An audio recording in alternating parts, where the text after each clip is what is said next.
पृथ्वी के जन्म की कहानी जो बड़ी अद्भुत है।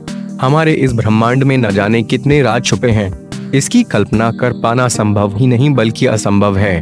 विद्वानों ने बहुत खोज किए, रिसर्च किए, लेकिन फिर भी अब तक इसकी गहराइयों तक पहुंच पाना संभव नहीं हो पाया।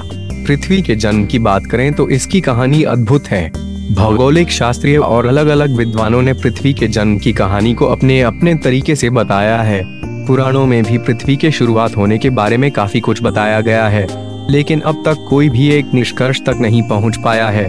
फ्रांस के वैज्ञानिक बफतन का कथन फ्रांस के जाने माने वैज्ञानिक बफतन की बात करें तो उन्होंने कहा कि एक बहुत बड़ा ज्योतिपिंड एक दिन सूर्य से टकरा गया, जिसके परिणाम स्वरूप सूर्य के बड़े बड़े टुकड़े उछलकर अलग हो गए और सूर्य के यही टुकड़े ठंडे होकर ग्रह और उपग्रह बने, और इन्हीं में से एक टुकड़ा पृथ्वी का भी था। प्रसिद्ध विद्वान कांत और गणितज्ञ लाप्लास सन 1755 में जर्मनी के प्रसिद्ध विद्वान कांत और सन 1796 में प्रसिद्ध गणितज्ञ लाप्लास ने भी यही सिद्ध किया कि पृथ्वी का जन्म सूर्य में होने वाले भीषण विस्फोट के कारण ही हुआ था। जेरार्ड पी कूपर सन 1951 में विश्व प्रसिद्ध विद्वान जेरार्ड पी कूपर ने एक नया सिद्धांत दिया। उनके अनुसार संपूर्ण पिंड शून्य में फैला हुआ है। सभी तारों में धूल और गैस भरी हुई है। पारस्परिक गुरुत्वाकर्षण की शक्ति के कारण घनत्व प्राप्त करके ये सारे पिंड अंतरिक्ष में चक्कर लगा रहे हैं। चक्कर काटने के कारण उनमें इतनी ऊष्मा एकत्रित हो गई है कि वह चमकते हुए तारों के रूप में दिखाई देते हैं।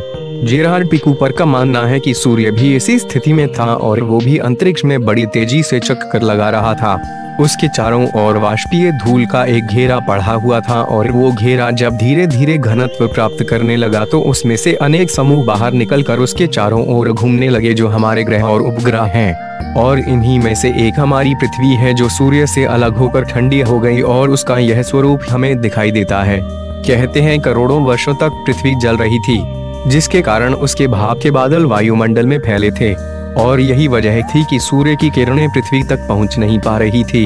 जब बारिश होती तो उन बादलों का पानी पृथ्वी तक आने की बजाय पुनः भाप बनकर वायुमंडल तक पहुंच जाता था, क्योंकि उस समय पृथ्वी का धरातल काफी गर्म था, या यूं कह सकते हैं कि हमारी पृथ्वी जल रही थी। इसलिए पृथ्वी पर ज्वालामुखियों और भूकंपों का प्रभाव लगातार बना रहता था। धीरे धीरे समय के साथ बारिश होती रही, लगातार बारिश होती रही और पृथ्वी ठंडी पड़ने लगी, जिसके बाद बारिश का पानी पृथ्वी पर जमा होने लगा और उस पानी ने समुद्र का रूप ले लिया, और इसी वजह से आज हमारी पृथ्वी के 3/4 भाग में जल है।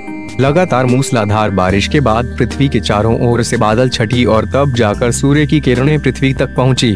सूर्य की किरणों के पहुंचने के बाद ही पृथ्वी पर जीवों के उत्पन्न होने की प्रक्रिया शुरू हुई। इस तरह से पृथ्वी के जन्म की कहानी बड़ी अद्भुत है।